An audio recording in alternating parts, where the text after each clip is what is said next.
On a cold Thursday morning in downtown Seattle, a man in a frayed coat and worn-out boots lingered outside the entrance of Marcellus Jewelers, a dazzling store known more for its clientele than its diamonds. It was the kind of place where money wasn't just expected, it was displayed. Cars outside shined brighter than the stones in the window. Customers walked in with designer wallets, walked out with velvet boxes and quiet smiles. The man paused before the glass door, fogged from the warmth inside.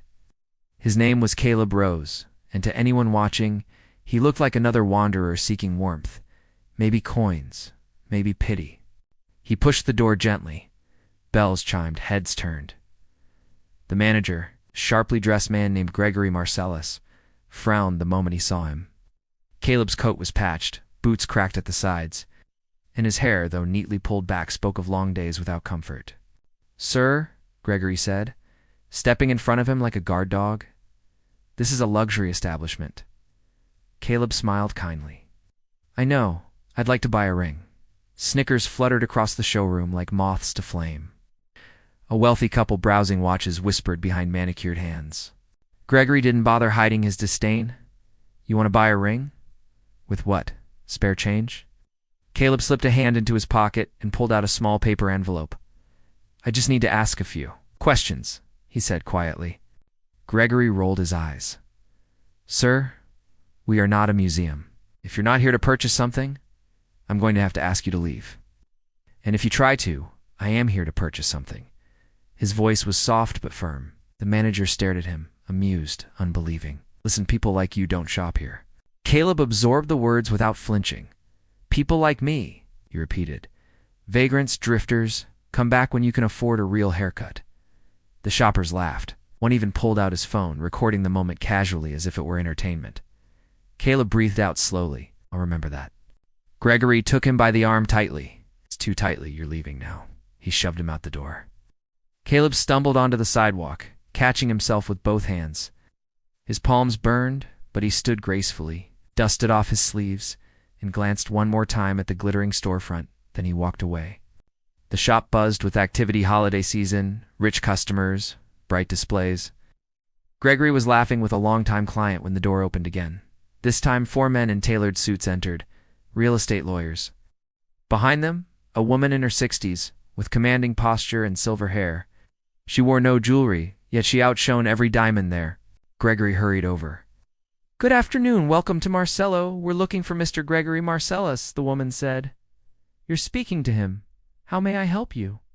She opened her briefcase calmly, handed him a stack of documents. "Effective today." "This property has new ownership," she said. Gregory blinked, dazed. New ownership. It's impossible. "My family has owned this business for—" "Not anymore." The lawyers stepped aside and walked. Caleb no patched coat, no scuffed boots.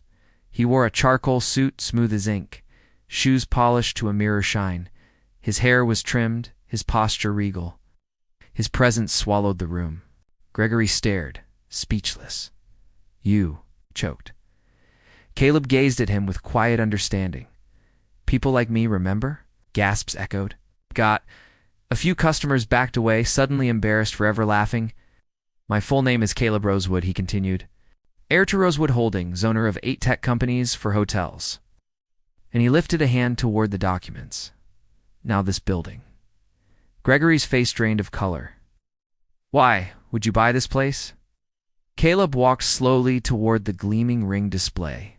"Because 3 days ago I came in looking for a gift for the only person who ever believed in me when I had nothing. I wanted a ring for my mother's 70th birthday. She used to stop outside this very window. When I was little, tell me someday she'd buy a diamond if life ever got kinder." He paused. "Life became kinder. It did too. But you didn't." The store was silent, no laughter now, only shame. Gregory swallowed. "Sir, I'm deeply sorry for the misunderstanding. Maybe you'd allow me to assist you today. We can show you our finest pieces a man of your stature deserves." Caleb held up a hand. "You had your chance. Instead, you decided I deserved the street." He turned to the lawyers. "Proceed." 2 of them stepped forward and handed Gregory an envelope. "You have 30 minutes to remove your personal belongings," one said professionally. The former manager trembled. You're firing me?" "I'm giving you exactly what you gave me," Caleb said softly. Then he looked at the other employees, some who had laughed, others who had not. As for all of you, anyone who mocked or filmed me is free to go with him. Anyone who treated customers with dignity may stay at double pay. Gasps, tears. A few staff immediately walked out in shame, others quiet saleswomen. Clear stood still, unsure, hoping they were among the good ones. Caleb smiled at them gently. Compassion is worth more than diamonds. I reward that. And for the first time that day, real applause broke out. The grand reopening sparkled brighter than any stone. A new sign gleamed. Rosewood Jewels, where everyone is welcome. The first customer wasn't a billionaire. It was a young boy with a crumpled $5 bill, wanting a gift for his older sister before her graduation. Caleb knelt to him personally, sold him a tiny heart-shaped charm at cost price, packed it in the same velvet box the rich once took for granted. The boy left the shop grinning, richer than when he arrived.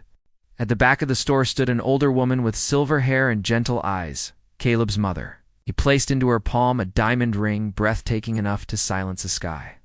From the street outside, where once he had been pushed to the pavement, Caleb looked through the window just as she once didn't, whispered, "I made it, Mama. And everyone who comes after me will walk through those doors with pride."